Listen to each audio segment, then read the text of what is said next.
They hit the bricks like a gunshot, his Bentley keys arcing through the air like I was some hotel bellhop, not the woman who literally owns the foundation he walks on. Clayton didn't know that yet. Third day on the job, and he already thought he was king of the courtyard. Silk shirt unbuttoned just enough to show a hint of gym tan, watch probably loud enough to have its own Bluetooth speaker, and a voice that dripped Wall Street wannabe energy. "Park my Bentley, valet," he snapped, like I was supposed to curtsy and call him sir. I didn't even blink, just stood there, arms folded, watching the keys bounce once, then settle in a neat little grave of dust and brick shards. "Pick them up," he said again, slower this time. Like maybe I was hard of hearing, or slow, or just beneath him. Now, before I go on, real quick, if this story's already got your jaw tightening or your blood pressure doing jumping jacks, go ahead and tap that subscribe button and hit like. It tells the team that y'all appreciate stories like these and helps us keep bringing them your way. All right, back to our friend Clayton and his luxury meltdown. I looked past him. Right on cue, the rumble of diesel and grinding hydraulics pulled around the corner, the tow truck I called an hour earlier, before his Bentley stunt, before the espresso tantrum in the lobby, before he put his nameplate on a door he technically didn't have rights to, rolled up smooth as sin. "Boss," the driver shouted out the window, grinning like a kid at recess. "Which cars are we repossessing today?" Without moving a muscle, I nodded at the Bentley parked diagonally across two lines like it was allergic to rules. "That one," I said. "It's sitting in my spot." Clayton turned around so fast his sunglasses flew halfway off his face. The kind of man who probably pays extra for dental floss subscriptions but thinks lease terms are optional. "Excuse me, do you even work here?" he barked, pointing that sausage finger like it had legal authority. I tilted my head. "Depends what you mean by work," I said. "But I definitely live here. Own it, actually." His face did this weird thing, like a rebooting laptop, confused, annoyed, then trying to remember his HR talking points. "You can't just tow my car," I raised a brow. "I can. I did. You're welcome to file a dispute with building management." "Who even is building management?" I smiled. "Monarch Trust." "That doesn't tell me anything." "It should," I said, "because that's me. In flats and a t-shirt, no valet uniform in sight." Behind him, the tow truck driver popped the latch on the Bentley's back tires. The hook clicked, lifted, settled. All business. Clayton turned red, like soda can red. "You're making a mistake." "Clayton," I said evenly, "the only mistake in this courtyard is thinking money gives you manners." He started walking toward the tow driver like he was gonna big boy his way through this, but I stepped forward. "Touch the vehicle," I warned, "and that becomes trespassing. This entire lot's under recorded surveillance, and you're already one legal notice deep." He blinked. "Legal notice?" "Should be on your desk by now. Termination of lease, effective immediately." He actually laughed. "You can't evict me. I'm the director." "You were," I corrected. "And you weren't evicted. You were terminated for unauthorized structural modifications. Clause 7.4b. Read your paperwork." To his credit, the man tried to pull rank one last time. "I'll call the board," he muttered, yanking out his phone like it was a holy artifact. I pointed to the screen. "Try HQ. Their new lease terms are sitting in my inbox. Direct accountability clause. First item, no executive access without compliance orientation." He froze. And for the first time since he swaggered into that courtyard, Clayton shut his mouth. The Bentley's front wheels rose off the ground. The tow truck driver slid the strap into place, climbed into his cab, and gave me a thumbs up. I returned it with a smile. Clayton didn't move, just stood there, hands limp at his sides, watching his badge access evaporate, his title crumble, and his shiny little power trip get dragged down the block by a guy in steel-toed boots. I watched until the taillights turned the corner. Then I turned too, back toward my building. Somewhere behind me, I swear I heard him whisper, "Who the hell is she?" But I didn't answer. He'll figure it out, eventually. 9 years ago, this place was a skeleton with wires hanging like jungle vines and drywall dust in every breath. The kind of project developers walk away from when VC money dries up and the floor plans start looking more like fiction than function. But I saw it. What it could be, not the glossy renderings or the rooftop cocktail bar fantasies. I saw infrastructure, backbone, data routing potential, zoned fiber, HVAC isolation per unit. The stuff no one brags about at ribbon cuttings, but without it, you're just pouring champagne into a sinkhole. So I made an offer, then another, then 23 more, spread out like breadcrumbs across a web of quiet LLCs, holding companies, and acquisition firms so boring they'd put a tax attorney to sleep. No one looked twice.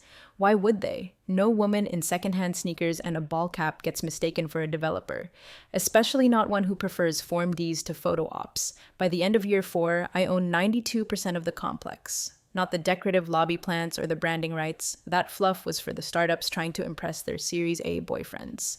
I took the stuff that mattered: server rooms, lease enforcement terms, utility routing control, long-term maintenance easements, silent power, invisible and unshakable. I never showed up with a title. I let others sit on panels and talk about vision. I dealt in fine print, addenda, footnotes.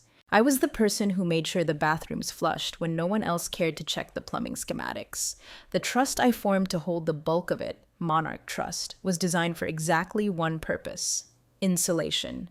Not tax evasion, not secrecy. Just the simple legal truth that sometimes the quietest name on a document is the only one that matters when things go sideways. So when the board, in their infinite hunger for optics, brought in Clayton to energize operations and modernize the brand, they never thought to brief him on ownership. That would have required reading the master lease or the tenant enforcement matrix. And I guess they assumed, wrongly, that someone like me would be grateful to have a flashy new director breathing life into a space I'd already spent almost a decade reinforcing with steel and silence. No one told Clayton that his shiny new office, with its imported quartz desk and mood-controlled lighting, was sitting on leased ground governed by my terms. No one told him Monarch Trust wasn't some abstract shell company floating on Cayman Air. It was me, Rebecca Thorne, Ohio-born, quiet as concrete, and not in the business of being impressed by cufflinks or charisma. What's wild is how many people saw the signs and still missed the message. I'd sit in the coffee shop downstairs and hear them talk about expansion plans, mezzanine rounds, cross-promotional activations like they were building the next Amazon. Meanwhile, every electrical reroute went through my signature. Every load-bearing shift had to pass my code review. Every contract had a clause 14.3, buried but bulletproof. Landlord may terminate lease upon breach of structural compliance, subject to discretion without appeal. And yes, I wrote that myself. On a Sunday, while half the complex was watching football and the other half was trying to flirt their way into venture dinners. I wasn't just building a property portfolio, I was laying a trap. Not for anyone specific, not even out of spite. Just because I've lived long enough to know, someone always oversteps, eventually. Someone always thinks they're the main character in a story they didn't write. And when that happens, you either control the edit or you get written out. So I waited. 9 years. I waited while the marble went in and the egos inflated. I waited through leadership turnovers and broken elevator upgrades and more than one quietly defaulted rent payment from startups that posted wins on LinkedIn and bled out by Q3. And then came Clayton. Loud, tan, unread, with a Bentley and a blinding sense of entitlement. He thought he was inheriting a playground. He didn't realize it was a chessboard, and I was the one who put the pieces there. The sound of sledgehammers echoed through the ventilation shafts before I even got the alert. A rhythmic, smug kind of demolition. I was sipping burnt coffee in the third-floor utility room, reviewing fiber line handoffs, when a maintenance contractor poked his head in and said, "Hey, just so you know, someone's tearing out a wall on 6. 6. Of course it was 6. I didn't need to ask who. Clayton had been chirping all week about wanting a space that reflected leadership.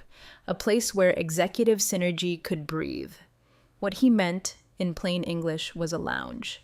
A place with overpriced Italian sofas and walnut shelves that screamed curated masculinity. I'd heard the phrase statement liquor wall slip from his lips in passing, like he was dropping venture capital wisdom instead of Pinterest board fantasies. I didn't march upstairs. I didn't scream. I didn't even finish my coffee. Instead, I walked back to my office. Off-site, quiet, unbranded, logged into the lease control portal and pulled up their digital tenancy file. There it was. Fresh timestamp. Renovation order submitted at 6:43 a.m., approved by Clayton himself and no one else. No supporting permit, no landlord signature, no structural compliance report. He must have thought the landlord was some faceless entity on another coast, that he could knock out drywall like it was Monopoly and not a legally protected commercial structure with rebar and risk assessments baked into every stud. Clause 7.4b. 5 lines of legal poetry buried in the lease addendum like a landmine in a sandbox. No tenant may perform, authorize, or contract for structural alterations, enhancements, or demolitions without prior written approval from landlord. Breach of this clause constitutes immediate lease default, subject to enforcement without prior notice. I wrote that clause myself 2 years ago, after the last batch of tech bros tried to install a cold brew tap into a fire-rated wall. So I didn't call, I didn't text, I didn't warn. I clicked one button. Generate enforcement packet. 3 PDFs dropped into my folder. 1 for legal, 1 for compliance, 1 for building services.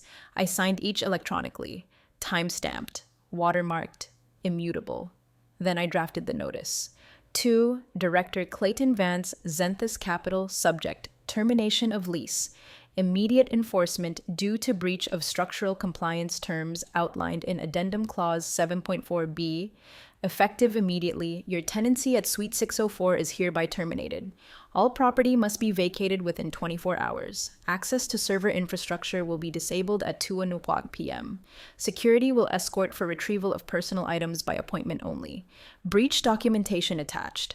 I didn't use bold. I didn't need to. I hit send at exactly 11:12 a.m. By 11:34, my inbox pinged. His assistant panicked, asking what this meant. I didn't reply. At 1:03, another email arrived, this one from a junior counsel at HQ, subject line, urgent, can this be rescinded? No. At 1:58, I walked across the courtyard, past the smoked glass lobby he insisted made the building look more New York, and into the security annex. Handed over a printed copy of the lease termination and signed off on the lockout protocol. They asked if I wanted a warning posted first. I shook my head. No signage, just enforcement. They nodded. Professionals. They'd done this before. At 2:01 p.m., server access shut down. At 2:07, locks rekeyed. By 2:23, it was boxing his monitors, still humming from whatever half-done demo he'd been prepping. By 2:40, HR couldn't even badge into the floor. And still, no one had told him. I knew it would take him a few hours. Clayton wasn't the kind of man who checked his inbox. He expected updates spoon-fed by nervous assistants who called him sir, like it came with stock options. He didn't know that while he was admiring blueprints for his imaginary Scotch room, the floor beneath him was being erased, legally, quietly, and with precision. He didn't know that by the time he asked me to valet his Bentley, the building no longer belonged to him. He just hadn't caught up to reality yet. But that's the thing about power plays made on shaky ground. The fall doesn't start when you hit the bottom. It starts the moment you forget who signed the foundation. He was still in his corner office, feet up, sunglasses on indoors, talking too loud into a Bluetooth headset, when the first monitor went dark. I was told he didn't notice at first. Probably thought it was a glitch. Maybe a power hiccup. Maybe one of those IT quirks he liked to make fun of in meetings. The ones where he'd say, if we ran on vibes and iced coffee, we'd be more efficient.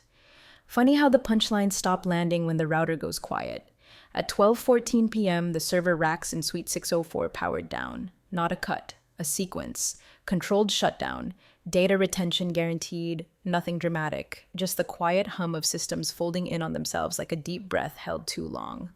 At 12:31, maintenance rolled in with 2 large bins and a manifest. Their instructions were specific. Anything not bolted to the structure or owned by Zenthus Capital went into storage. Ergonomic chairs, sound panels, the espresso machine Clayton had insisted on importing from Italy because American water is too hard. Ironic, given how soft he was when the consequences hit. AT moved like ghosts. No chatter, no apologies. They'd been briefed by legal, unplug, coil, box, label, exit. Most of them didn't even make eye contact with Clayton on their way out. A few told me later they thought it was a fire drill at first, until they saw the lock cylinders being swapped on the stairwell doors. Meanwhile, Clayton was in full oblivion mode. He'd scheduled a 1:00 synergy huddle, sent out calendar invites to 5 departments, and was too busy adding a ridiculous quote to his PowerPoint, something about lions not losing sleep over the opinions of sheep, to notice that his Wi-Fi was gone. His assistant Mia got back from Sweet Green at 1:12. Badge wouldn't scan. She thought the reader was broken. Tried 3 different doors before calling me from the parking garage. I didn't answer. By the time she reached front desk security, they already had the printed copy of the lease termination in a sealed envelope with her name on it, building protocol. Am I fired? She reportedly asked. No, the guard said, calm and even. You're just no longer operating from this location. All personal belongings will be delivered to the forwarding address on file. She looked stunned. I don't even have a forwarding address on file. We can hold them for 5 business days, he said. After that, storage fees apply. It wasn't personal. None of it was. That was the point. At 1:36, Clayton finally realized something was off. He stepped out into the hallway, holding a half-finished espresso in a cup that probably cost more than his assistant's shoes. Saw 3 guys wheeling out his wall-mounted monitor like it was a recycling pickup. And that's when the storming began. He came barreling down to the front entrance, shouting, "What the hell is going on? Who authorized this? Where's facilities?" Security didn't flinch. They were prepared. One guard handed him the legal packet. Another stepped forward with the checklist and pointed toward the temporary storage unit listed on the notice. Unit B7, around the corner, neutral ground, neutral lighting, just furniture and silence. Clayton didn't take it well. "I am the director," he yelled, holding up his badge like it was a crucifix. The security lead, a guy named Rick, who's seen everything from CEO affairs to interns crying over broken MacBooks, just shrugged. "Not anymore. This lease has been terminated under structural breach. If you believe this is an error, contact legal. Until then, we can escort you to collect your personal effects." "I don't need an escort," Clayton hissed. Rick nodded. "Good. Then we'll just observe from a distance." Clayton turned to the receptionist, a college intern named Tasha, who barely made eye contact. "Do you know who I am?" he snapped. She blinked. "You were Mr. Vance. Suite 604, terminated." He didn't speak after that. He walked, slowly, tightly, back out the front doors, past the glass panels he'd once declared too corporate and the water feature he wanted to replace with a fire pit. Past the courtyard where he'd thrown his Bentley keys like an emperor throwing scraps to a servant. Everything around him still stood. Nothing screamed. No police. No scandal. Just a clean-cut contract enforcement carried out with the efficiency of a fire drill and the grace of a chess move. One tenant removed. One office cleared. One ego processed and boxed. He never saw me. Didn't know I was watching from the 3rd floor south window, coffee in hand, hair pulled back, unbranded sweatshirt on. Didn't know he'd already lost the minute he knocked down that wall. Because power doesn't need to shout.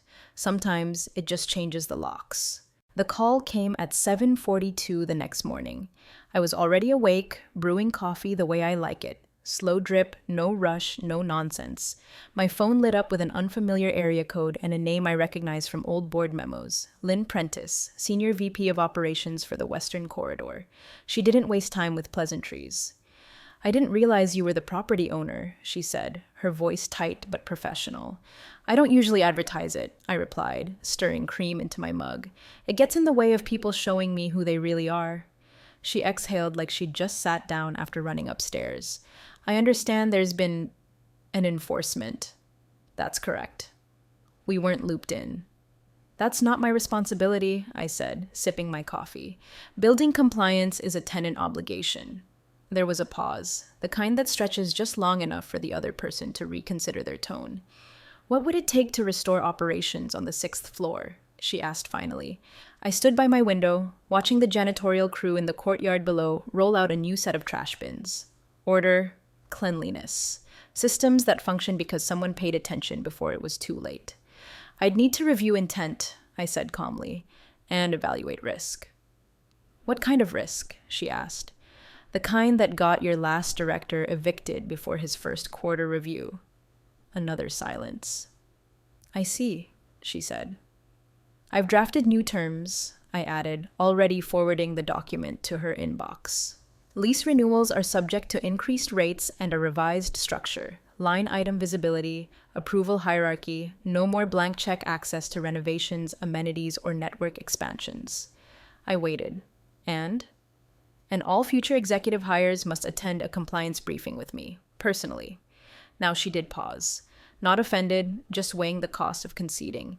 I assume that's non-negotiable. It is. The old model was unsustainable and, frankly, disrespectful. Her tone shifted then. Not warmth, exactly, but recognition. Realignment. She understood what I was doing, even if she didn't like the optics. "I'll speak with legal," she said. "Take your time. Suite 604 is already back on the market. I have interest from 3 startups who value infrastructure over ego." Noted.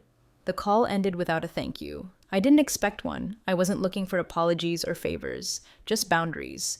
Respected, documented, signed. Within the hour, I got the read receipt on the new lease. 3 minutes later, a second email arrived, from legal this time, with the subject line, "Requesting compliance briefing schedule." No cap locks, no tone, just protocol. And just like that, the balance shifted. No press releases, no PR spin, just a quiet admission. They needed the building. They needed the bandwidth. They needed the systems and stability that only one person could offer. Me.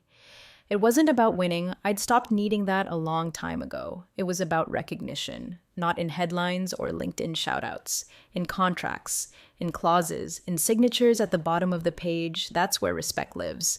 Not in words, in terms. The sky was glass blue and windless, one of those late morning lulls where even the pigeons stop to judge you. I stood under the shade of the east awning, just far enough from the action to look casual, but close enough to be undeniable. Clayton was in the courtyard, phone pressed to his ear with one hand, iced espresso in the other, probably leaving a voicemail full of phrases like inexcusable, repercussions, and "you'll regret this." He still hadn't figured it out. He thought the building had wronged him. He didn't understand that the building was me, that every wire, every lease clause, every cubic inch of Ethernet-friendly drywall was signed, sealed, and enforced under my hand. And now, the tow truck rolled in. Same one from 2 days prior. Same driver, already smirking before the brake was even fully set. Clayton turned just in time to see the rear wheels of his Bentley rise into the air. "What the hell?" he barked, charging forward. "That's a $200,000 vehicle. Get off it right now." The driver didn't flinch, just kept securing the cable and adjusting the hook like this was any other Thursday, and Clayton wasn't flailing in designer loafers with a stain down the front of his linen button-down. "I'm the director," he shouted, spinning around looking for someone, anyone, to back him up. I stepped forward. "No," I said, voice low and even. "You were a tenant, one who breached contract." He blinked like I'd slapped him.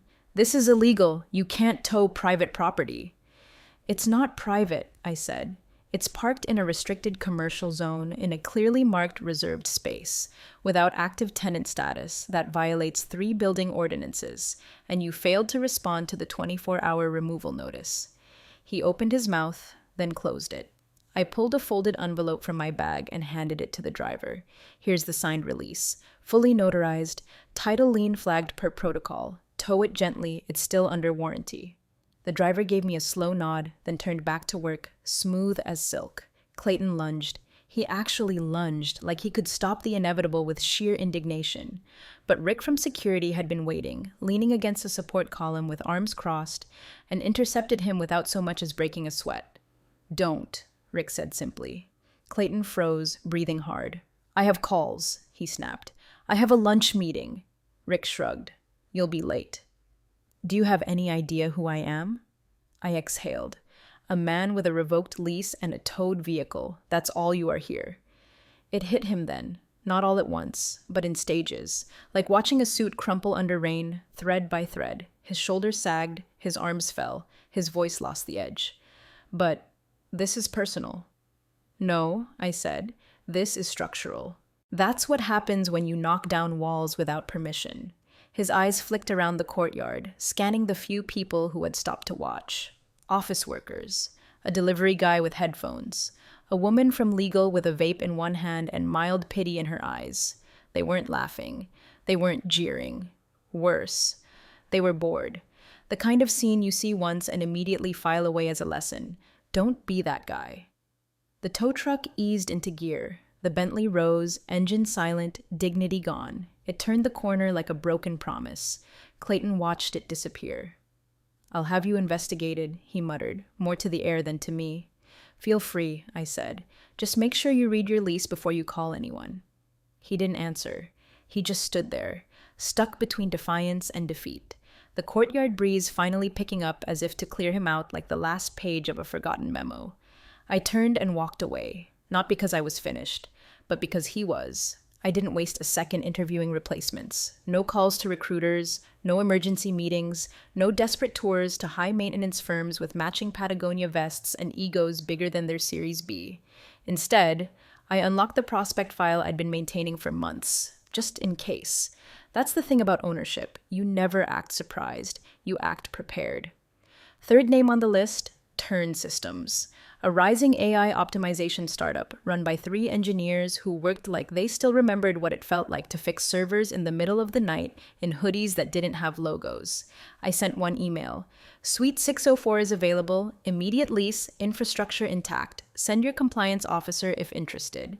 They replied in 22 minutes. Sent their COO to walk the floor within the hour. No Bentley, no entourage. Just a woman with a clipboard, a checklist, and steel-toed boots under her slacks. She looked around, tested the Ethernet ports, flipped open the HVAC panel like she knew exactly what she was doing. "We'll take it," she said. "Can we get in by Friday?" Signed lease by 4 p.m., and it's yours. They sent it back at 3:46, and just like that, 604 had a new purpose. New tenants, new energy. They didn't ask about the glass desk Clayton imported. Didn't flinch at the stripped walls or the faint smell of lavender diffuser oil still lingering in the ventwork. They asked about backup power, line redundancy, water main access for hardware cooling. They asked real questions, the kind of questions Clayton never thought to ask between monologuing about executive presence and complaining about the courtyard birds messing up the aesthetic. Meanwhile, he was busy trying to spin the story online. A post popped up on LinkedIn the next morning. Sometimes disruption is too much for old systems to handle. # vision matters, # leadership lessons. I nearly choked on my tea. He'd even used one of those black and white profile pictures where he looked off camera like he was reflecting on a war that never happened. There were a few likes, a few polite comments from former coworkers who were either scared or bored, but then the replies started rolling in. From contractors, from people in the building, from Tasha at reception who quote posted him with, "Didn't know vision involved unauthorized demolition. Wild." From Rick in security who commented, "Systems didn't fail, the lease did." It unraveled fast after that. I didn't say a word, didn't reply, didn't even log in to view his profile, because the truth outruns a tantrum. Every time, especially when it's wrapped in contract law, notarized enforcement, and 3 new startups on a wait list to lease from you. There was no revenge, just correction. No chaos, just the quiet click of a new door locking behind the right people. I passed Suite 604 the next afternoon. The lights were on. A whiteboard already filled with architectural flow diagrams. Someone had brought in a coffee machine, but it wasn't imported. Just solid, dependable, American steel. No one looked up when I walked by, and that's how I knew they belonged. The morning air had that crisp bite to it. Early fall, sharp sunlight, and long shadows, the kind of day that made concrete smell clean. I'd scheduled the tour for 9 sharp, mostly to weed out the ones who couldn't show up on time without a handler. Real investors don't need lattes and staged welcomes. They need infrastructure, efficiency, and proof that their money lives in systems, not slogans. I met them at the central courtyard, 7 of them, dressed like they'd just flown in from 6 different cities and 1 war zone. 2 wore the same VC fund-branded fleece, which I found amusing. One woman asked for the layout schematics before shaking my hand. She was my favorite. We walked the complex floor by floor, suite by suite. I showed them the dual cooling systems on the north wing, the solar grid overlays on the south roof. I pointed out the redundancy nodes, the load balancing access points, and the physical kill switches, every single one of which I'd insisted on when contractors tried to shave costs 5 years ago. By the time we reached the courtyard again, the tone had shifted. Less small talk, more questions. I answered everyone. Not performative, just clean, transparent, accountable. That's when I saw the car. Parked just beyond the fence line, nose half hidden under the shade of a maple tree turning gold. The Bentley. I knew it instantly, not because of the shine, but because of the dent. Passenger side door, subtle, like pride with a bruise, and inside, through the tint, sat Clayton. Passenger seat, idle engine, one hand on the steering wheel, not driving, just sitting, watching. He didn't move, didn't step out, didn't roll down the window or offer some half-smile wrapped in false nostalgia. He just watched.